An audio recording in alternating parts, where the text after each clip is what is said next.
Design is an infinite activity with finite constraints. We did establish in our previous videos in this series on Brian Lawson's book that design is a process of figuring out solutions for certain problems. It is also a way to predict the future and to come up with a plan to act upon that prediction. The author of How Designers Think laid out 5 important characteristics of the design process itself and how to perceive it. Number 1. Design is endless.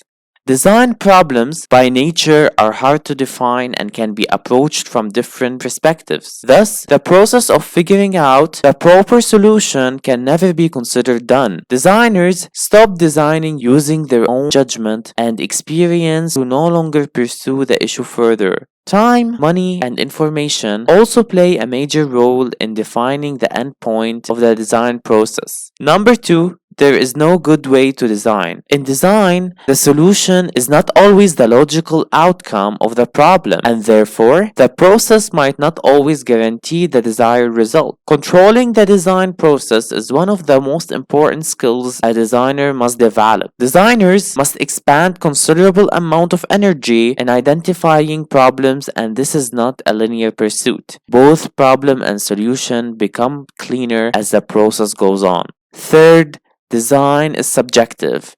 The design process involves questions about both the problems and the solutions. The answers to these questions are definitely subjective. Complete objectivity demands dispassionate detachment. Designers find it hard to remain either dispassionate or detached about their work. In fact, designers are defensive and possessive of the solutions they come up with. Number 4, design and perspective.